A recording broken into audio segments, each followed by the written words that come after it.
Nyt kyllä lähdetään syömään. Pullapoika aikoo tulla omalla autolla, mutta palamupuun raikulla. Kyllä se pitäisi Jennillekin hommata pullarma-autokortti, niin saa se elää 4-16 väliin. Oisko hyvä? Pitää ottaa ristauksesta 3 4-16 vs. palamupuun 4-16.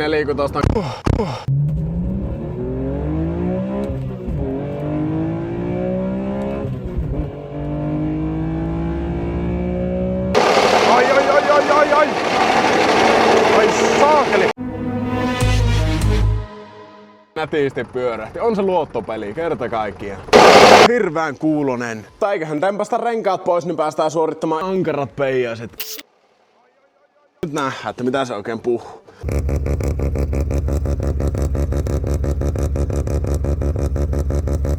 Pitää ottaa ristauksesta 3-30 Danieli vs.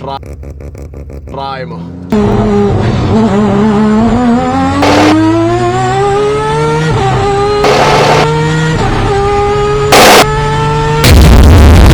Ankarat peijaiset. Tervetuloa uuden videon pariin ja tällä kertaa me vähän tehtäisiin Raimo juttuja. Siinä on pieniä sellaisia oikeitakin ongelmia. Siinä on